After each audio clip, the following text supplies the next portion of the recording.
all the things in the world, of all the things that a human being can do,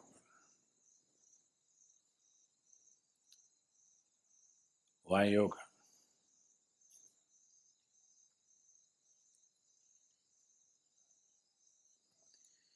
Everything that human beings can do is essentially an expression of who they are. Somebody sings a song, somebody dances, somebody writes a book, somebody paints a picture. Whatever else we do is an expression of who you are. You may be conscious of it, you may be unconscious of it, but still everything that you say, everything that you do, everything that comes out of you is essentially an expression of who you are.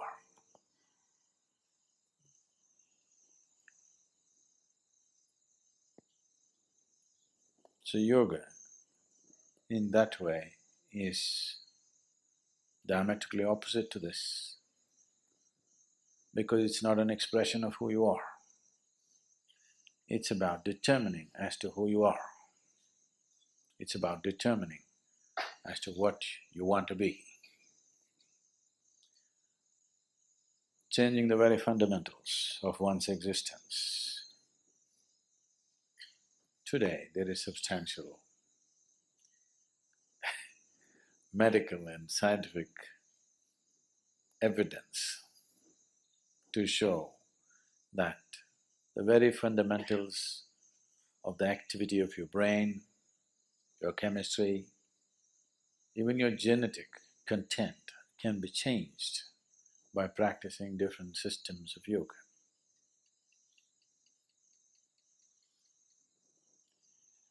This needed no confirmation because we've always witnessed this.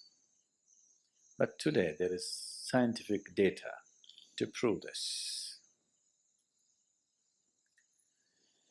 So this is not an expression of who you are, this is about determining the nature of who you wish to be, changing the fundamental ingredients which has made you who you are.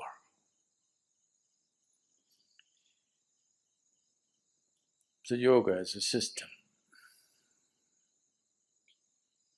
needs much more involvement than any other things that any other forms of things that we do, which are merely an expression of who we are. If you find full expression through any particular activity, it may also leave you somewhat transformed. If you cook with all your heart, some transformation may happen. Yes, taking care of a cow can change your life, you know. If you sing with all your heart, some transformation may happen. If you dance with all your heart, some transformation may happen. But that is only a certain impact that is happening because of absolute involvement in a particular activity. But essentially that activity by nature is an expression of who you are. It is not determining the nature of who you are. So when we transform our activity, not as an expression of who we are, because who wants to find expression like this in the morning? Definitely not, isn't it? So, it is not an expression, it is a method, it is a means, it's a technology through which you can change the shape of who you are. Literally also, otherwise also. You can change the very shape of who you really are right now. That can be transformed, because who you are right now as a person is a combination of things. genetic material, before that the karmic substance that you carry. Because of that, you chose a certain womb, so the genetic material. And since the moment you were born, whatever kind of impressions that have gone into you in the form of variety of experiences, situations, thoughts, emotions, relationships, associations, whatever else you have imbibed, all these things make you a certain kind of person. When you say, I am a certain kind of person, what you're saying is, I have this kind of compulsions. When you say, I am this kind of person, what you're saying is, this is the kind of compulsions that I identify myself with, so I am this kind of a person. People, it's a very Western thing, but it's very much there in India today, because a lot of Indians are far more Western than West. If you go all the way west, you come back to India. So they are much more Western than Westerners are today. So people say, I'm a morning person, I'm an evening person. So what they mean is, morning, I cannot wake up in the morning. That means I'm an evening person. I can't stay awake in the evening, so I'm a morning person. Not only that, people… it's going far, some are BlackBerry people, some are Apple people. It's all getting… world is getting divided in so many ways. They're not just instruments that you use and keep it down, it's… you get identified with it. So there are chapati people, there are rice people, there are dosa people, there are idli people, all kinds. So, what kind you are is essentially a certain type of compulsions. So you set yourself into the process of yoga because you don't want to be this kind or that kind. That you will be the kind that you're required to be in a particular moment. If it's morning, you're a morning person. If it's evening, you're a evening person. If you're not required to be a person, you're not a person. That is, you become flexible. This flexibility, we start working with your body to start with. Afterwards, it should come to every aspect of your life. Your physical structure, your psychological structure, your emotional structure, your karmic structure, everything should become flexible, that it can be whatever it is required to be. It is not stuck being this way or that way. So yoga as a process, yoga as a method, yoga as a technology, yoga as a science is essentially to break the limitations of a certain concretization that happens, which we call as personality. To evolve from being a person to a presence. If you're a person, that means you have made a shell out of yourself. You formed a shell, within that shell only you can operate. If you break this shell, you will no more be a person, but simply a presence. As life is, as God is, just a presence. If it can be encased in a shell, it becomes a person. So yoga means slowly you're working on making the shell thinner and thinner, more and more porous, that one day you can exist without a shell.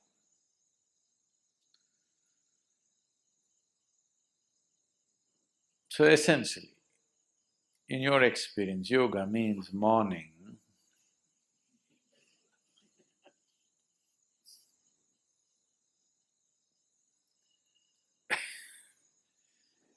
Why the sadhana, the way it is all aspects of physicality are cyclical in the universe. Planets are going around the sun, the solar system are moving, everything in the galaxy, in the cosmos is cyclical. The more and more you're identified with your physical system, the more and more cyclical you are also. Your experiences are cyclical, the process of life is cyclical. If you watch carefully enough, even the situations that you face in your life come in cycles. So yoga means, on one level, to break the cycle of life. What is a circle right now? We want to open it up and make it a straight line. Because if you're going in circles, if I say you're going in circles, what does it mean to you? You're not going anywhere. It just gives you an impression that you're going somewhere, but you're not really going anywhere, you're going through the same thing again and again. So yoga means to open up the circle and stretch it out like a straight line, that if you follow the line, you go somewhere, you're not going round and round. Many of you may have already experimented and noticed. If you have not, do not experiment, because I'll give you the results of the experiment right now. You might have been doing sadhana for 2 years, 3 years, 5 years. Stop your sadhana for 3 months. Suddenly you will see so many compulsions that you never imagined were a part of you, which were long time gone. Suddenly they will all become a part of you. But those who are doing their sadhana properly, they eat in the morning, they don't think of food till evening. It doesn't occur, because it's no more a compulsion. You eat, it's consciously you eat, otherwise no. You stop your sadhana for 3 months and see, your hands will just grab just about anything and put it in the mouth. These compulsions will suddenly come back if you just break the sadhana, because nature is not going to release you so simply. You have to work at it and work at it and work at it. Otherwise, you must be happy doing the circle. A circle also can be described as a circus. If you become conscious, the whole thing looks like a circus. If you are not conscious, you can only see 3 feet in front of you, then it's all real. If you can see the whole circle of your life, suddenly it becomes like a circus. Once you realize it's a circus, you don't want to go through the circus again and again. Only if your vision is too limited, you can see only 3 feet in front of you, everything is real for you. If you open up and see the whole circle the way you're going, it looks like a circus, and definitely you don't want it to continue forever, you want to do something about it. So these cycles, these repetitive cycles of compulsiveness is coming because there are various types of memories in the system. Memories, karmic memories, information essentially means memory, isn't it? You understand what I'm saying? Any information means memory, isn't it? How do you carry information? Only by memory, there is no other way. Either in your head or in a chip or in a computer, it doesn't matter, you can carry information only by memory. There is no other way, any information can stay anywhere. So there's a huge volume of memory, karmic memory, genetic memory, mental and psychological memory, every kind. If this memory was not there, your body wouldn't even take a form. Your body knows that it has to take this form. When you were in your mother's womb, so many billions of people on the planet, everybody took this form. 2 legs, 2 hands, 2 eyes, like this. If the memory was not there, we do not know what form it would have taken. It never ever happened that a woman delivered an elephant or a insect or something else. It never ever happened, because there is memory. If the memory is not there, this could have taken on any form. So you have retained your physical form the way it is only because of memory. Memory means past, yes? Memory means always that which is past. If memory is the only thing, if information that you carry, which is memory, is the only thing which determines the nature of who you are right now, that means you are past, or life is past you. There is no real life, it's just a play of memory. If you go and watch a cinema, Rajinikanth. If the cinema happens, it's so big and so real, more real than the real. It becomes a bigger reality than reality because it's so exaggerated.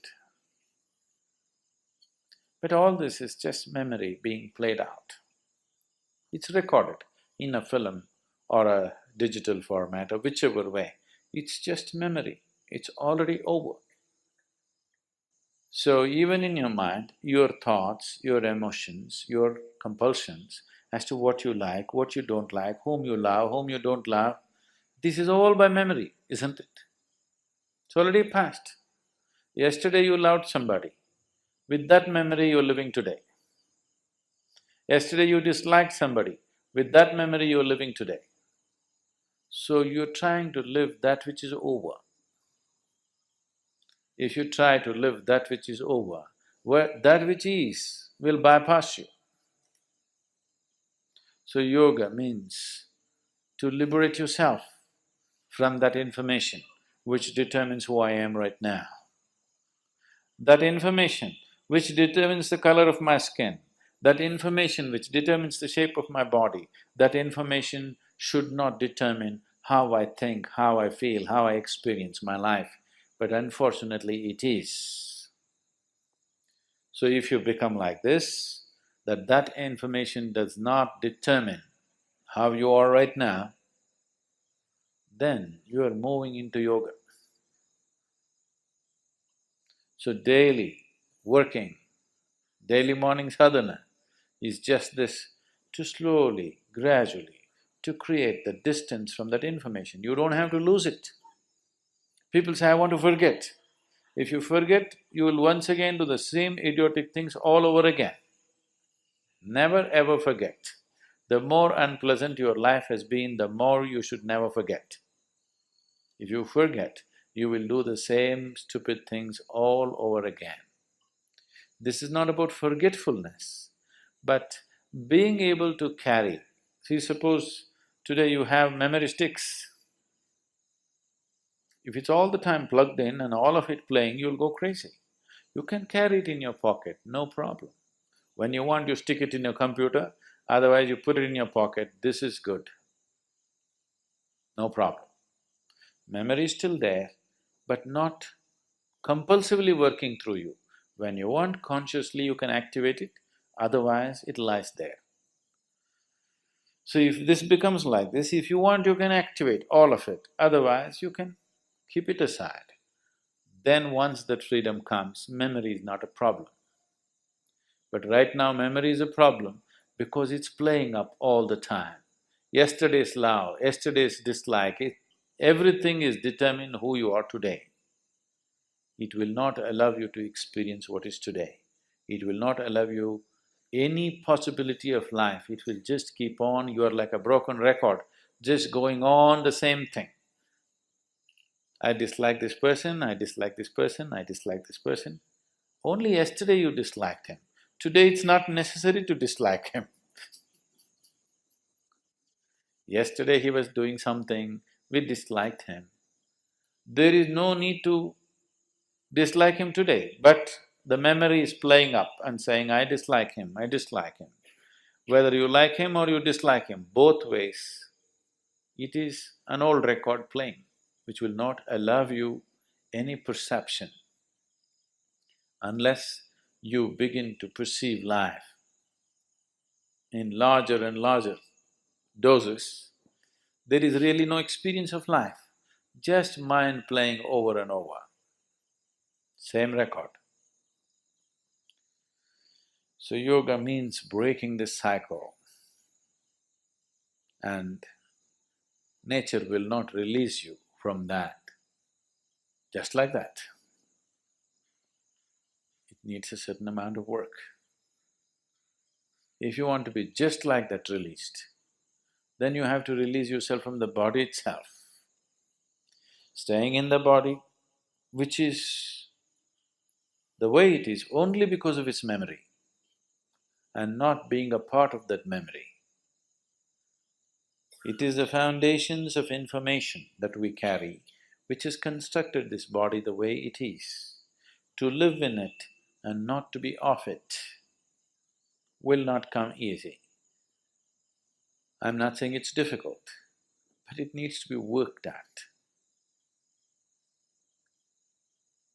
The sadhana is just about this. However simple the sadhana is, every day if it is worked at, slowly one can see a certain level of freedom happening within you step by step, maybe inch by inch, maybe micromillimeter by micromillimeter, but nobody can say it is not releasing you. It will slowly release you. If you want to go rapidly, a lot more to do. You don't mind going slowly, something to do. So tomorrow morning sadhana.